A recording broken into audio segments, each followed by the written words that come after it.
Welcome to another episode of our personal empowerment audio programs, Finding Yourself in Paradise.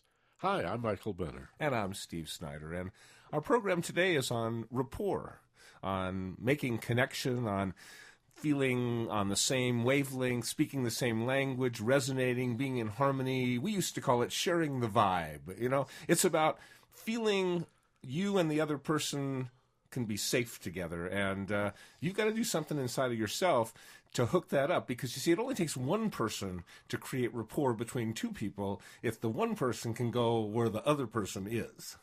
I remember the Beach Boy tune, don't we all? Good vibrations. Well, there are bad vibrations, too. Ever walk into a room where some sort of, discord or negative discussion, some argument came down, and maybe you have no physical cues, you didn't hear anything, and you didn't see any faces even. You just came into this empty room and you could feel the bad vibes.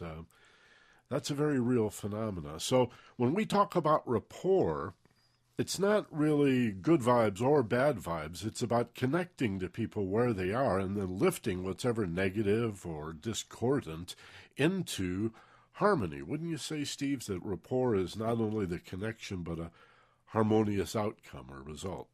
The reason we create rapport, it's an intentional process. It does sometimes just happen automatically. Two people sync up. They have this feeling to get, but when we connect, when we purposely say, I want to create rapport with this person so that I can do a better job with them, so that I can parent them better or be their better spouse or work better with them. When I purposely want to create rapport, the intention to do that creates this idea of, I need to be the leader here. I need to figure out where they're at so that I can go there, and then we together can uplift, to create the goal, to make the dream come true, whatever it is we want to do together. So it's really understanding a bunch of different things about how you are and how the other person is, and how to make those things sync, how to make those things more in harmony. It's a lot of a field called NLP, Neuro Linguistic Programming. It's a lot of a process of understanding how other people's minds work differently than yours, so that you can make your mind work the way their mind works and create this connection, this rapport. Some people do this so naturally. We could describe it in some people as charisma, or they have a magnetism about them, or I just love it when they come around, because they make everybody feel so good. It's an energy that people carry with them. And so what we're talking about here is a quality of leadership that you can use at work and at home, as a parent of children, or you can even use rapport to better manage your parents and grandparents, if you know what I mean, especially if you do it in your integrity. This is not a manipulation. There was a great book that I actually learned about from you, Steve. It must go back 20-plus years now, Influencing with Integrity. Probably 30-plus years now. Yeah. Jeannie Laborde. Yeah, right. Great book. Still the best, I think, ever written on NLP for the layperson. So many great books on NLP for therapists or for people in the field, but, just for daily living stuff, that's a great book. So this has got to be done not from a place of, I can get a leg up or power over or leverage. Boy, its power is so real when you come from a genuine place of what's in the best interest of everybody that's involved here. We'll talk largely in this episode about creating rapport with one other person, but there is such a thing, don't you think, Steve, as having rapport with a whole room full of people? Oh, not only do I think so, I experience it regularly in my life. Those people who just have this natural gift, talent, or ability to get on stage and mesmerize audiences, I think it's such a wonderful blessing. But yeah, you can create rapport with a whole room full of people. You can create rapport with a whole nation, just about, as Barack Obama most recently did, But what we're talking about is more of the one-on-one experience of creating rapport with another human being that you know, somebody that you want to be with, want to work with, want to spend time with. So how do you get on their wavelength? Well, there's a whole bunch of different techniques, but let's start with one of the most basic ones, and that is, in Neuro Linguistic Programming language, they call it primary representational systems. That is, there's three basic ways people experience their world. I mean, we all experience the world all three of these ways, but there's, generally speaking, a primary way that we do it most, and a secondary way to do it the second most, and a tertiary way we do it the least. We all have our own favorites, if you will. And those three different ways of experiencing the world correspond to our senses, basically. Some people are more visual. They see things, they picture things in their mind. They're more focused on color and pictures. And then there's auditory people who are obviously more interested in the sounds. They hear things. They listen to their voice in their head a lot. They experience things by remembering the words that they heard. And then finally there's the kinesthetic people who are more into the touch, the feel, the sensation, also the taste and the smell and the whole kinesthetic experience of life. So visual, auditory, and kinesthetic are the three basic representational systems. Now, especially interesting, I think, as you develop this idea of finding somebody's primary rep system and then matching that rep system to create rapport. This is what leaders do. This is what constitutes leadership, is also watching eye movement, which I'll talk about in a minute or have Steve describe. And there's an energy level also that goes with this. The visuals tend to be a little more energetic, a little more what should we say, extroverted. Yeah, they talk faster, they have more hand gestures, lots of more body language. And if they do gesture, it's up here. Yeah, way up high, like hands in the air, kind of gesturing. Right. And, we might as well talk about the eye movements at this point. Also, as they gesture up here with this high degree of animation, their eyes will usually roll up. Yeah, they'll look up for their ideas. Their ideas are up there in the sky. The mental picture. Yeah, and they'll say like, oh, I see what you mean, or I get the picture, or yeah, that looks good to me. The words that they say involve the fact that they're seeing pictures in their mind. You're a very visual person. I am indeed. Visual people talk faster than auditory or kinesthetic people too, so that's another way of indicating that I'm definitely a very visual person. And I'm more auditory, and both of us, of course, have worked to develop and will encourage and teach you today how to develop all three rep systems so that you don't have to rely only on the primary one in your life. But I'm more auditory, and so I'm a little more moderated in my overall energy. I can bring my energy up and get real excited, or I can be real laid back, as you've probably heard in past episodes. And again, so my energy level is rather moderate, and if I do gesture at all, it's probably lower, more down around my waist. And when I break eye contact with you, when any auditory person breaks eye contact with you, they tend to look out in a horizontal fashion as if toward their ears. Yeah, to the left or to the right, depending on whether they're sort of like thinking about something new or remembering something from the past. But basically, auditory people speak relatively even speeds, not fast, not slow. They're very articulate, very precise in their language. They love to hear themselves talk. Yes, I was just going to say, love the sound of their own voice. You know, do podcasts and radio. Those FM DJ voices are all those auditory people, and they also tend to remember the tunes in music. You know, they remember the songs and more of the music than the words sometimes. So yeah, auditory people they speak evenly. They look to the sides for their information. They'll use words like I hear ya, or yeah, that rings a bell, sounds good to me.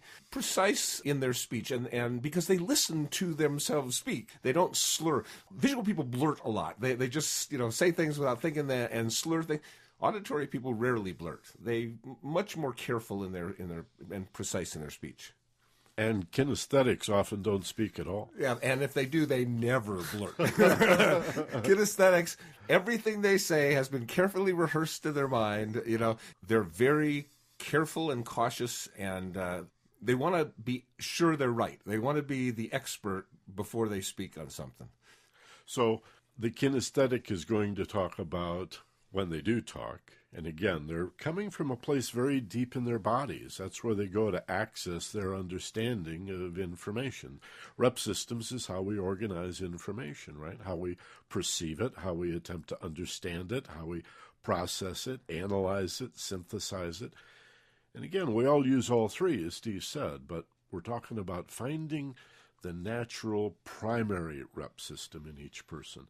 So the kinesthetic, watch for the language like, it feels to me, or I got to get a handle on it. I got to get a grip on it. People want to, in learning, we've talked about this also. Phonetics, a lot of advocates for learning to read and write through phonetics. Well, Guess which of the three rep systems would be really good at that? The auditory, and of course the whole brain learning, the flashcard kind of CAT on one side, the picture of the cat on the other side. That's great for the visual learners. Kinesthetic kids need like blocks, they need, or to draw the letters in the sand, they need to touch and feel and create the letters themselves. Kinesthetic people are very deliberate.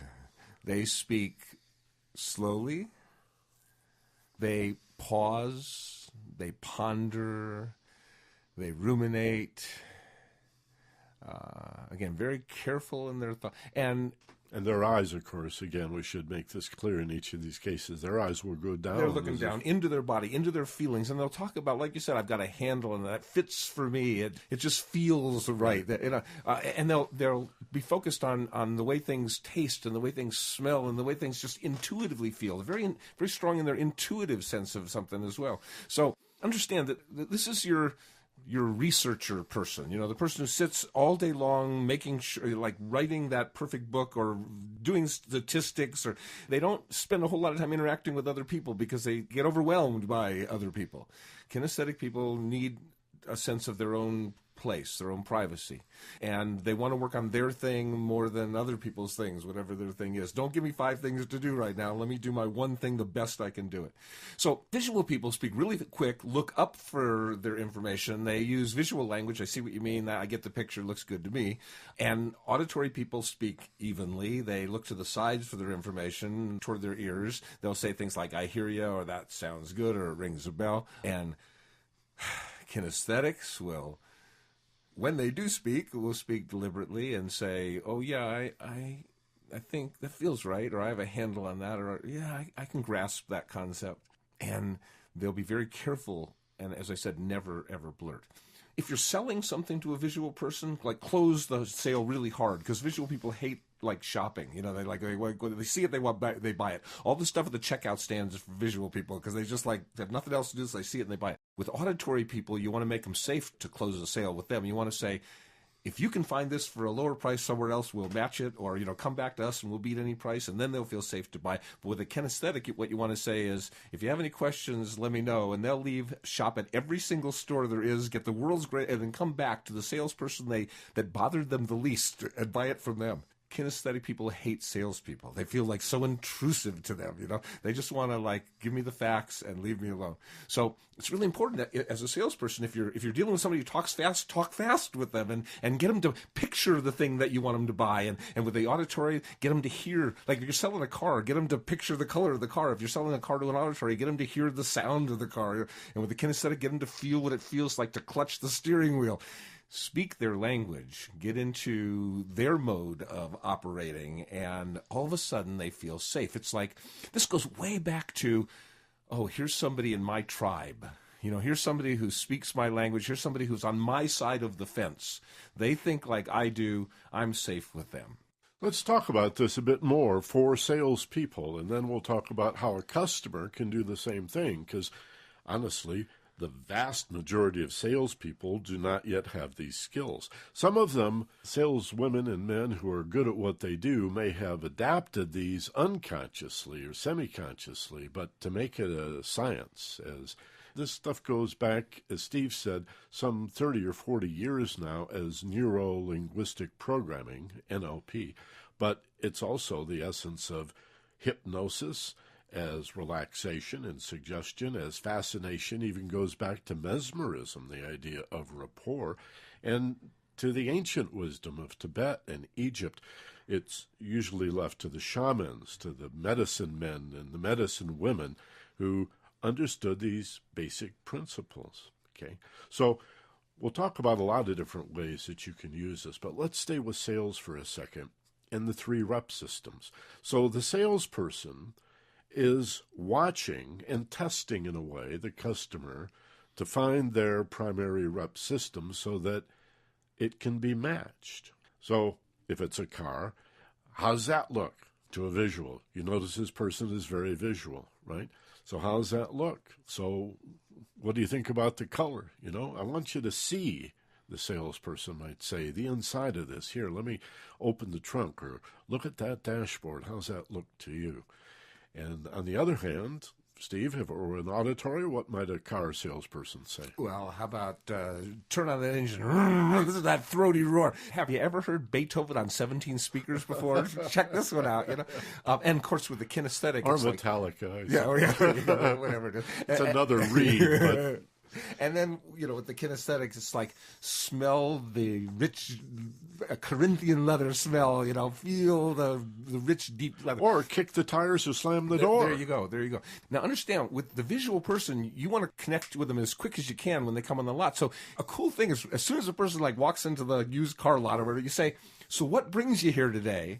And the visual person will look up and tell you what they saw. I saw this ad on TV, or I saw this new car. They'll look up and tell you what they saw. The auditory people, you say, what brings you here today? They'll look toward the ears and they'll say, well, I heard this commercial or my neighbor told me about. And the kinesthetic, you say, well, what brings you here today? They'll pause, they'll look down, they'll ponder, and they'll go,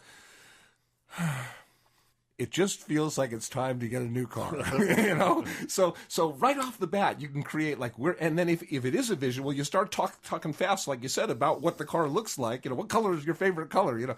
With the auditory, it's like you start listening to them. Auditory people like talking, so start asking them questions, and so that they can talk about the car they're looking for, and let them describe it to you. And with the kinesthetic, it's I'll be over here if you need anything. Help yourself. Look around.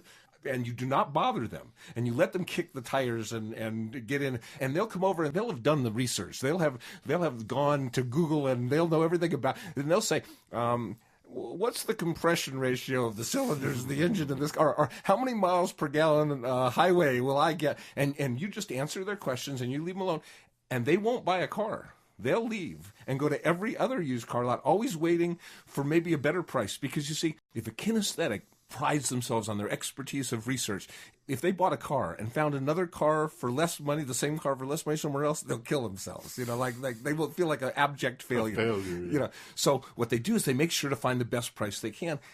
And when ultimately the car they're driving falls apart and they have to buy a car, they'll go back to the salesperson that bothered them the least. The horror of going to one of those attacking kind of salespeople is so huge to them. They hate that the person who said, I'm over here, if you need anything, I'll answer your questions, that person feels safe to them. That's what creates the rapport. Talking about kinesthetic people for a second, another thing that really works is to create an emotional bond of trust and loyalty, and in a leadership role here, to be interested in the customer. Again, we're talking about sincerely and genuinely doing this in integrity, right? And this is not about getting over on people, even in sales. I think given what we've been through in the last decade or so, some of us are getting a little cynical about business and commerce and sales as if it's an either-or proposition. Be careful of that. There's a lot of wonderful people out there that, whatever their field, we're all selling something, right? Everybody's selling their services somehow, products and services. We're all selling something. But the vast majority of people want to create win-win outcomes. So keep that in mind. We're not talking about, again, power over, but power shared, really. Create that rapport. Really, I'm a big fan of the whole idea of sending a business-type greeting card to a customer after the sale, to create and maintain a connection where the customer senses a responsibility or a duty almost to be loyal to this salesperson and come back again and again because you made them feel good about the whole thing. You expressed your gratitude, and you did something really nice for them, and you threw in a little, everybody loves that, but a kinesthetic, I think, especially appreciates that emotional side of motivation. Yeah, that's so true. And again, we all have kinesthetic in us. We all have all three. People might be wondering, how do I know which one is my main one? And it's really pretty simple. You do use all three. But for example, notice what happens inside your mind when I say bell. Now, if you saw a bell, then most likely you're visual. If you heard a bell, ding or ring, or the sound of a bell, you're more likely auditory. And if you didn't see or hear it, you just sort of knew what a bell was. You've always known what a bell was since you were a little kid. If you just got that sense of what a bell is, that's more likely a kinesthetic response. So we all have the ability to do all of those, but visual people generally see pictures a lot, lots and lots and lots of pictures. And auditory people hear them talking to themselves a lot. And kinesthetic people are in tune with their feelings more. I mean, they are more deeply, profoundly experiencing what they feel than most. Visual people tend to skirt over the top of their feelings often, getting in their head a lot. Kinesthetic people tend to live more in their heart, and auditory people can do both, can straddle the thing. Now, we all have a primary, and we tend to have a pretty strong secondary and a weak tertiary. Like, I'm very strong visual and pretty darn strong auditory, and I've always sensed you being very strong auditory and also having a pretty strong kinesthetic development as well. So, which I worked on. Which you worked on, right? Yeah. That, not when I first met you, but... I did a lot of work into feeling... Yeah. In fact, I was in my early 30s before I realized you could feel an emotion in your body. You thought it was like a thought in your head. Exactly. Yeah. I thought... Exactly. I thought an emotion was something you thought about. Yeah, right. I think I'm sad. Yeah, I am. I do think so. What am I going to do with that? Why would I be sad? When was the last time I was sad? Well, what do I do with sad? Yeah, exactly. So that's, that kind of thinking process is something that we all can go through. But visual people tend to experience the world in pictures, and they tend to be attracted to visual things. They tend to look at colors and shapes and sizes, whereas auditory people tend to be focused on the sounds of people's voices much more. They put much more emphasis into the volume, intonation, inflections in people's voices than visual or people do. And again, kinesthetic people, they don't speak as often, but it's almost like those E.F. Hutton commercials. When kinesthetic people, you want to listen, they talk, you want to listen because they've thought this one through. That's the one thing you want to know about kinesthetic people is they've thought this one through. That's what they pride themselves on, never blurting, always being very careful and precise with the things they say.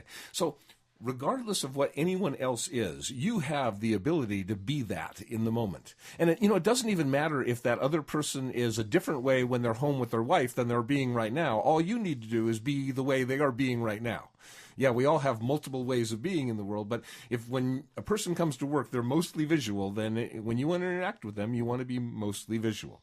And that is, you want to talk about the way things look to you, and you want to have them experience you being interested and upbeat and speaking quickly and matching them in their energy levels. See, visual people usually have a lot of enthusiasm, energy levels, and kinesthetics are much more subdued. So if you're a visual with a kinesthetic, and you're talking like I'm talking right now, kinesthetic people feel like overwhelmed. Too much, like over the top, like I don't know if I trust this. This doesn't feel safe to me. Well, they get overstimulated, don't you think? It's just like too much input. And they're also thinking like, well, if this person had really thought this one through, like I do, right, they wouldn't be like blurting all this stuff out and thinking out loud. Yeah, right. So I don't trust them because they're thinking out loud. They haven't thought this through, obviously, So again, I don't feel safe with the person. But if a kinesthetic person, on the other hand, is coming into the room and talking to a visual person, and the kinesthetic is saying, well, seriously, the best way to do this is we start with this process right here, and then we do it this way, and the visual's going, come on, already, and then wanting to finish their sentences and feeling irritated. And if this person, the visual's thinking, if this person knew what they were talking about, they'd talk faster. They're like making this up as they go. So neither one trusts the other. But the wonderful thing is, either one can become the other in the moment of that conversation. Yeah, with a little training, listening to a program like this, and then caring enough about it to want to learn it, just like anything else. What do you learn in life? The things that you're interested in. Well, communicating with other people is an essential. We're social animals. We need to reach out and make contact with people, and this is a real wonderful way to do it, and to be a leader as well. I want to emphasize once again the idea of doing this in your integrity. And that's one of the things that's missing. However you describe what we've been going through in the last decade in this country, it's not just political. There's a cultural aspect to it. There's a shaking out that the country and the world, I think, wants to be more ethical and wants to have better values. And we don't see values really as the purview of one particular party, but not another particular party. We're starting to understand that there's a variety of values and that we honor diversity and uniqueness. And what better way to do that than to adjust your particular rep system, the level at which you represent information, to match a person that you're communicating with. Now, here's another element. In a way, it relates to the visual, auditory, and kinesthetic. In another sense, this is a whole different model or a whole different system. This, too, is found in NLP, and that's just the idea of matching somebody's breathing, watching the rate at which they breathe, and matching that breathing level. If their breathing, for example, is shallow, rapid breathing, you could match that.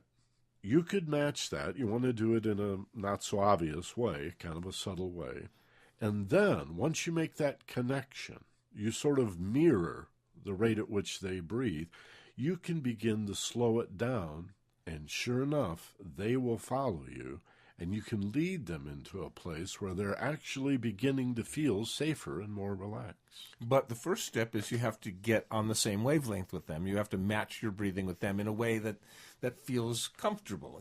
So it doesn't mean if they're if they're like they're anxious and nervous that you instantly move into that, but you begin to ramp up a little bit and get to that place in a somewhat natural way. And once you're there, then you stay there with them for a little while. You get them to feel like, yeah, we're speaking the same language here. Yeah, we both get this. You're acknowledging where they're at. Right. And then once we're connected, once we have rapport, then I can start to take a deep breath, and they're going to, just like yawning. If I yawn, they'll yawn. If I take a deep breath, they'll take a deep breath, and I can start just, calm the whole thing down.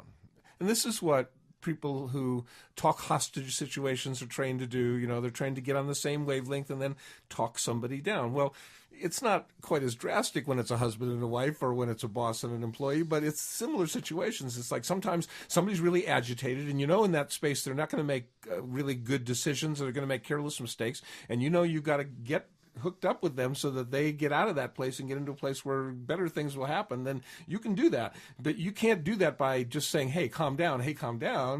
You got to match their excitement. You got to match their fear. Let them know that you're where they are. And then give them something. Give them a little piece of whatever it is they want. People think in terms of everything or nothing, either doesn't or. Have to be all. You're not imitating them. But find some little, whether it's an argument at home or really good, healthy debate at school or a discussion with a salesperson. If you agree with them on one little thing, just toss them a little token, something.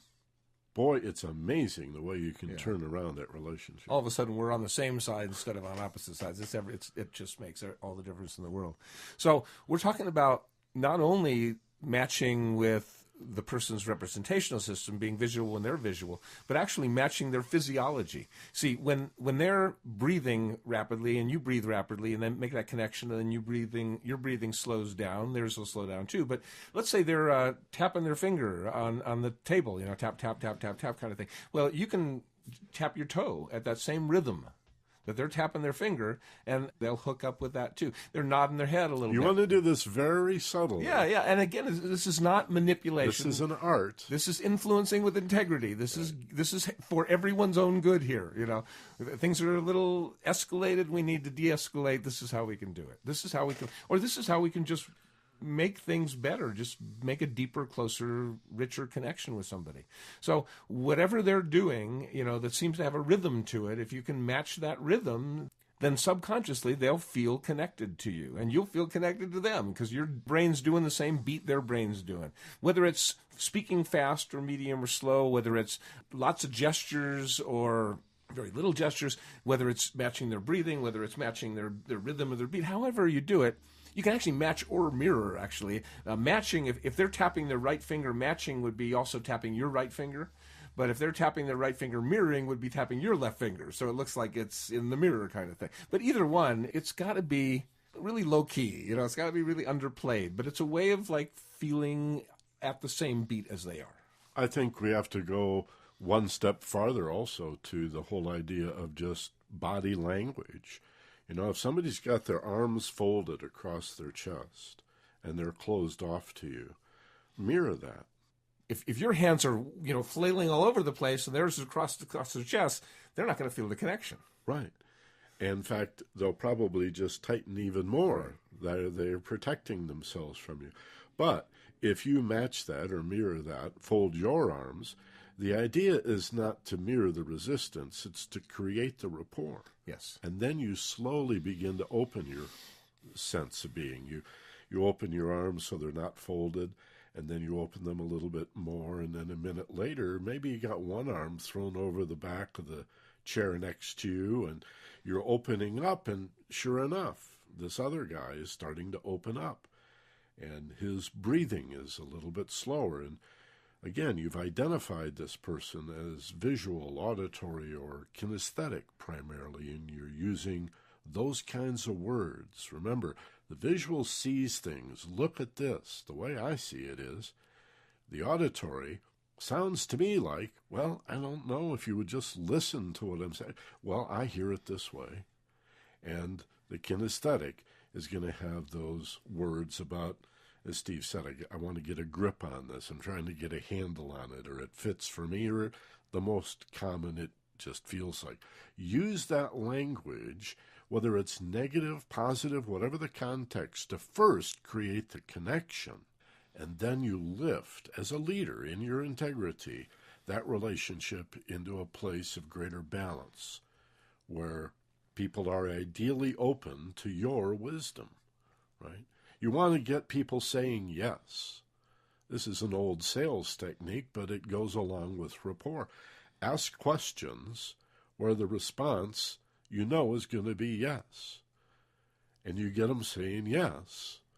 That's much easier to close a deal with somebody than if they come in and they're negative about this and negative about that. And so how do you turn them around? Acknowledge it. Play it back. Feel, felt, found. That's another great rapport technique. Instead of countering as a salesperson their objection and training, as many people are trained in sales to overcome objection, how about you acknowledge it? I know how you feel. I felt that way myself. Now, here's what I found, right? You combine this kind of language with the other parts of creating rapport that we're talking about, and whether you're a salesperson or a customer dealing with a salesperson, whether you're in a relationship and you're using these skills with your spouse or with your kids or your parents, this is I think it is a science, but it's also an art. I think we get better and better and better at caring about other people, connecting with them, and then leading them into a place that's safe, and they're more open to your intelligence, your wisdom, and creativity. Right. And one of the places I think that isn't often acknowledged, but is a very important place in terms of creating rapport, is in volume, matching volume. That is, if one person speaks really loud and the other person feels like they're being yelled at, it feels like there's so much, it's so intense, and if they speak quite softly, then you have a disconnect. And often the person who speaks softly does so because they don't like the sound of the volume of loud voices. In their life, they got yelled at when they were younger, and so they became more timid. And so loud voices to somebody with a soft voice creates danger often. Not always, but often.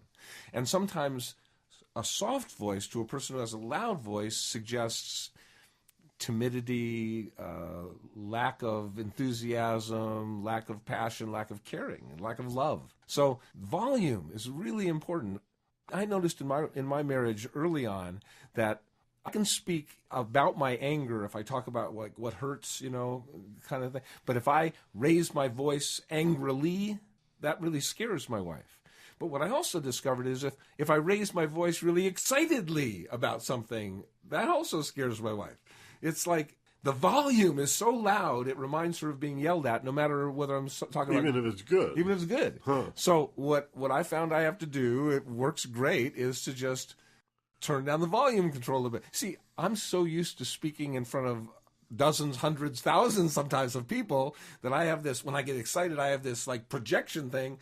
And, she's only like 3 feet away from me kind of thing. So I have to understand sometimes to turn down the volume control. So let's review this idea of creating rapport through these representational or rep systems. There's basically three, and they do correspond, as Steve said at the top of this program, with your physical senses, visual, auditory, and a kinesthetic then would be all of the rest. A kinesthetic would not only be tactile sensation, touch, and texture, it would also be the smells, scents, fragrances, and of course taste, one of my favorite sensations. Okay. All of that added together is kinesthetic. Let's review this, okay? The first thing I think has got to be the overall energy level.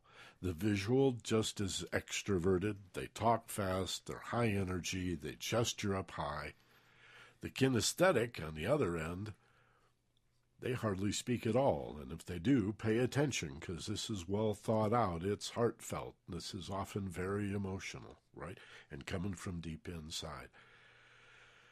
There's going to be some more bigger pauses with a kinesthetic where the visual hardly ever stops to take a breath, it seems.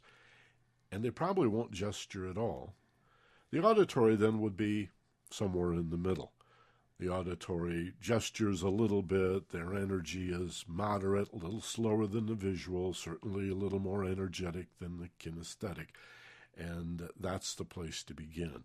Then there's what happens to the eyes and the language. Yeah, so ask a visual person a question, and they're going to look up for the answer. You see their eyes looking up. Ask an auditory person for the answer. Their eyes will move over to the left or over to the right toward one of their ears. And ask the kinesthetic person a question. They're going to sort of nod their head down, look down into their body, kind of like that. The thinker and Rodin's thinker, look down into their body. A kinesthetic is likely either to give you, if not an emotional answer, a highly analytical one. Sometimes they don't express their emotions, although they're deeply involved in them. But the basic way you can tell is that visual people talk really fast and they tend to blurt. Auditory people speak very precisely and they rarely blurt, and kinesthetic people speak slowly and deliberately, and they'll never, ever, ever blurt. Always very carefully thought out. So find out what somebody else is, ask them a question, see where their eyes go, see what language they're saying. I see what you mean, or I hear that, or I get the picture.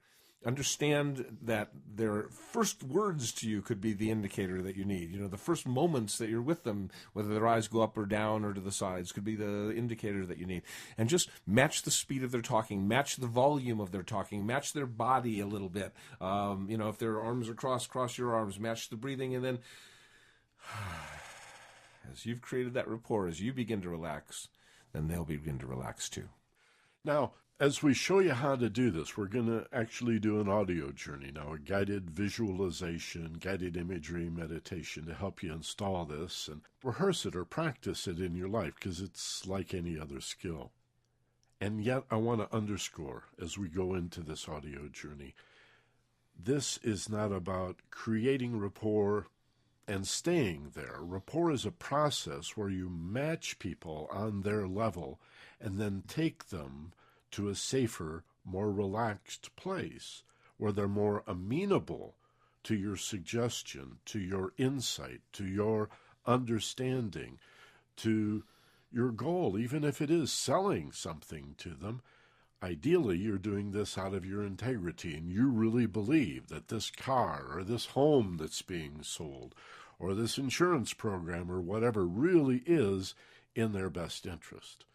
If you're a salesperson who is still working out of some 19th century mentality that they lose in order for you to win, or if they win, you're going to have to lose, that kind of adversarial labor management nonsense, then take a breath, relax, and step up to the 21st century here where we're all working for the greater good, for the best outcome.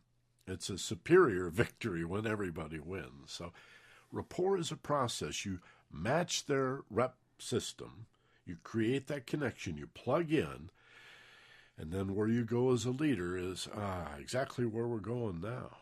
Except you'll probably have to keep your eyes open in most situations. We'll ask you to close your eyes in a moment. But remember, the goal is to meet them where they are. I hate to use bad language. Match them where they're at, but that's it. And then take them to a safe, relaxed place where they see the intelligence of your argument. and understand the next time you're with that person, it'll be much easier to do because they'll have the memory of feeling safe last time. You won't have to work nearly as hard at it the second time or the third or fourth time. So the first time that you employ these techniques is going to be the most challenging, especially if you've always been loud and your spouse has always been quiet. For you to start being a little more quiet is going to be, you got to do this gradually, I just thought of dating. Yeah. When you were saying that, I was thinking, the second date, it's going to go a lot better than the first date if the first date went well. That's another good example of creating rapport and creating a desired outcome where everybody wins, right? Yeah, so if I can come where you are and we feel connected, the next time we come together, you're going to have the memory of this person's not my enemy. This person's like on my wavelength, speaks my language. There is a word that isn't in the English language, but I think it's the best word in any language I know, simpatico. It's a Spanish word that means on the same wavelength, connected. It's a resonance. Yeah, resonance, a harmony. It's just such a great feeling. So what we need to do is understand when we're first employing these tools, we become more visual if they're visual, become more kinesthetic if they're kinesthetic, become more auditory if they're auditory. Whatever they are right now, it doesn't matter what they were last week, whatever they are right now, that's where we go. And then you can begin to match their body language, the crossed arms or the open arms. Or you can begin to match their breathing. You can begin to match their rhythms. That's a really cool one. I like that. When somebody's tapping their finger or they're rocking, most people have a rhythm. They don't sit still. Most people don't sit still. Some people do sit, but when you're not sitting still, you've got some kind of a rhythm. And if you can match that rhythm in another person, it's very deep, powerful subconscious connection. Like, we're dancing together, we're on the same wavelength. So it's easy to create rapport with people that you know very well because you have a lot of information about them, a lot of clues to what makes them safe. But that doesn't mean we do it. It's easy to do if we want to do it. But to do it with someone you don't know, I think you have to stop, look, and listen. You have to look for the clues of what the eyes are doing and how their body is moving. And you have to listen to the words that they have to say and see whether they're saying things like, I see what you mean, or yeah, I hear you, or that feels right to me. So close your eyes if this is a good time for you. Pump up the pillows a little bit. The idea is to sit erect, sit up straight, but not rigid like a ladder or something. I want you to think of being balanced with your head above your shoulders and your shoulders back so your chest opens up. And from the diaphragm, take a nice, slow, deep breath, pulling in strength and power. Hold as you peak, and now, just as slowly, exhale and create and sense a feeling of letting go. It's always about letting go. It's always about release. Finding yourself in paradise, in this place of perfect peace. With every breath that you let go, you feel your mind, your focus flow inward as the external world fades and you become the awareness, the higher self, and you see the big picture. You're above it all. And you explore from this higher consciousness place. You explore this amazing thing called rapport.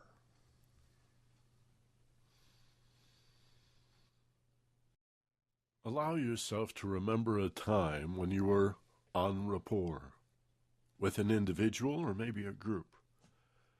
When it came to your attention that this was a really comfortable setting. Remarkably so. You just felt good. You felt safe. You felt understood.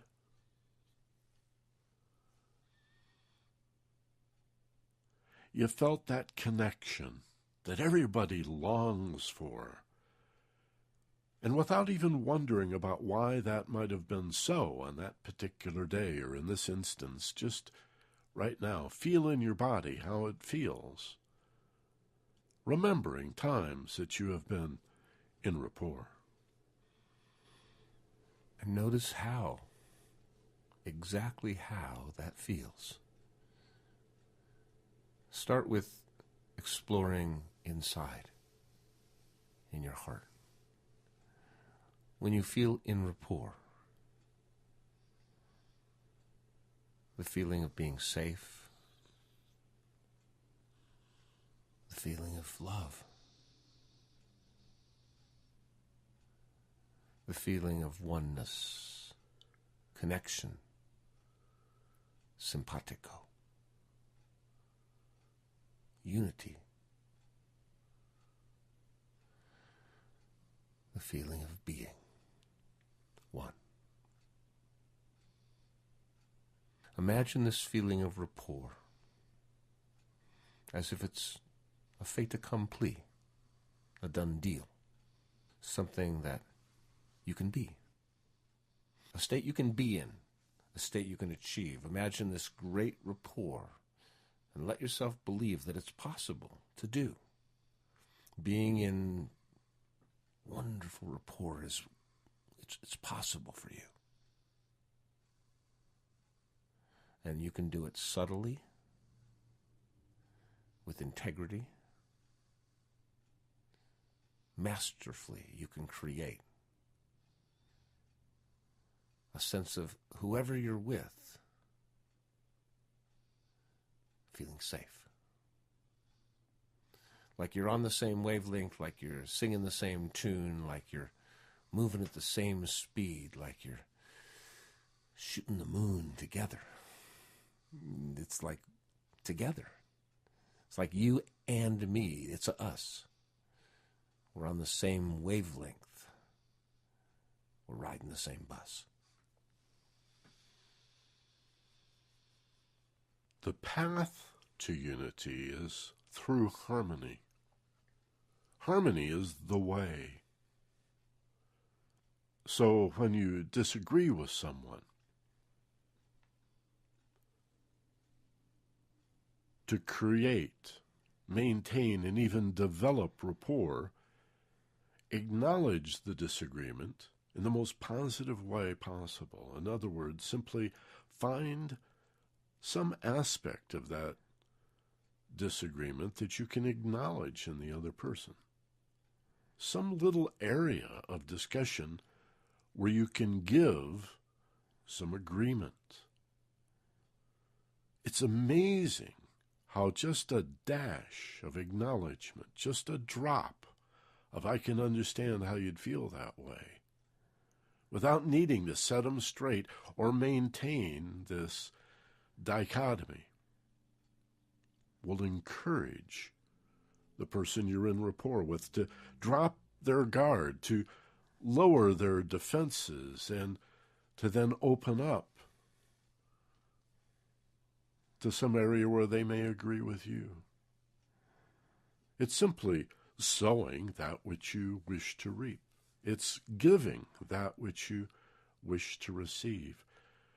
Rapport is the fertile ground. Once you've connected it, begin to plant the seeds that will lead to the outcome you seek to create, an outcome for the greater good of all concerned.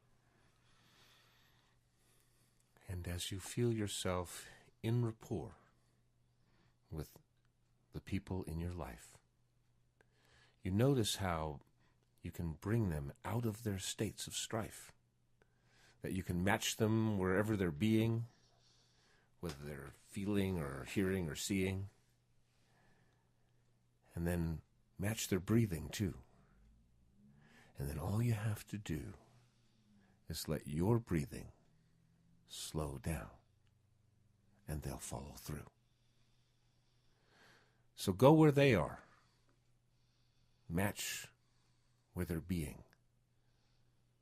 Feel if they're feeling, hear if they're hearing, see if they're seeing. Match their body, match their breathing. Do it subtly, but match their beat. Wherever you can find a place, the two of you can meet. Create rapport, and then change your breathing. You change the quality of you two. By changing your breathing, you change their breathing, and they feel much safer now with you. A few moments ago, I asked you to remember a time when you were in rapport. Now imagine a time in the near future and experience yourself in rapport visually, seeing things pretty much the same way, in a harmonious, if not completely unitive way, listening to each other and hearing things in similar ways, harmony, acknowledging differences, but honoring the similarities, and feeling in a tactile sense, like texture, but also emotional feeling as well, this connection and honoring it, knowing that each human has a longing to be related somehow, connected somehow to everyone else. You can provide those qualities of leadership. So think of a situation now that could resolve itself later today, tomorrow, a week from now, or just a little further down the calendar page, and imagine now that outcome. Let go of any thought about what it takes to get here, and instead just imagine an understanding, a handshake, a hug, a wonderful feeling of having resolved some sort of conflict, or even a little bit of tension, as in sales, or closing some sort of deal, or finishing some unmet need at home in your life and affairs. Doesn't that feel good? Just let yourself luxuriate for a moment in how harmony actually feels. Notice how it feels in your body. Notice how it feels in your mind. Notice the feelings of your emotions. Be introspective now and find that feeling of harmony, that feeling of rapport. Notice where in your body that feeling is in store, so you can bring it back. You can have it there anytime you choose. If you start with that feeling of harmony, that's a powerful tool to use when you go to create harmony with other people in your life. But remember, match them where they're at. And then breathe and help them release. First, create rapport before you try to create the peace. And now, with that feeling of rapport as a new tool in your toolkit, a new arrow in your quiver, a new technique you can use to bring yourself deeper and closer to the people in your life. Get in touch with where you're at, the room that you're in, the body you occupy. You are the awareness of that body, as well as the awareness of the thoughts and feelings that that body seems to have emanating from it or through it. Take a deep breath, and as it feels comfortable for you, bring yourself back to wide awake.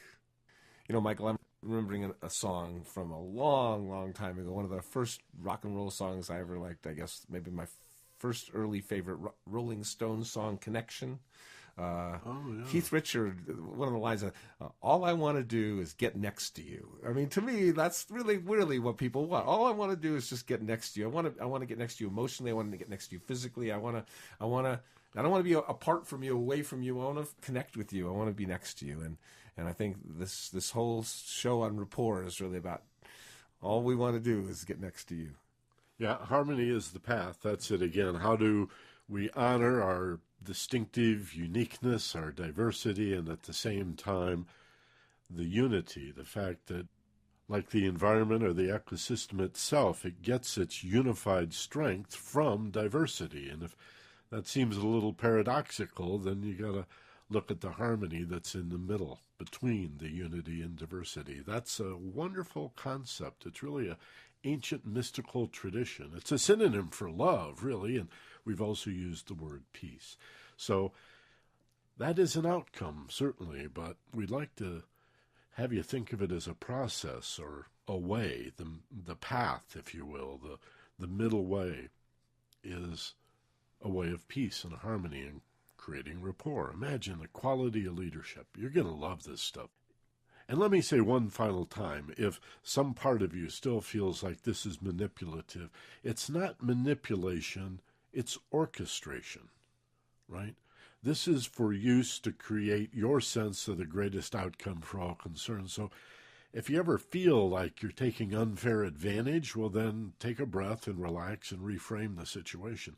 And think of yourself standing in front of an orchestra, a symphony, or part of a band that's playing music. And I'll tell you, there is a special magic that happens every once in a while when everything just comes together. And you're all playing different notes, right? You're not all playing the same thing, but you're working together to create harmony. It's a wonderful, magical feeling. So we want to remind you to send these programs to your friends. It's one of our main purposes. Our larger mission here is to ask you to point the right program to the person you know who most needs to hear it and quite probably is looking for this kind of information. We have a variety of personal development topics for you to choose from. That whole catalog is open to you. Pick one and forward it to a friend. If you did that every day, you just chose one program proactively and initiated sticking that in an email. Actually, we do it for you when you just use the tool on the website, focusedpassion.com. That gets everybody involved, and we really believe you can change the world by being the change that you want to be. You've heard these things said before. Now you have a vehicle and a way to do that. Focusedpassion.com. Tell your friends about it, but since you're already on board and listening to these programs as a contributor, now be a contributor in the sense of sending these programs to the people that you care about. Share what you care about, okay? And talk it up. Tweet about it, blog about it, brag about it, focusedpassion.com. Together we are changing the world. It's happening right before your very eyes. Thanks for listening. And your very ears and your very feelings as well. I knew you were going to say that. We're in Rapport. Join us next week. We'll have another episode for you every Wednesday. Finding Yourself in Paradise, a project of focusedpassion.com. As always, be gentle, love life, and take care of each other. For Steve Snyder, this is Michael Benner. Aloha.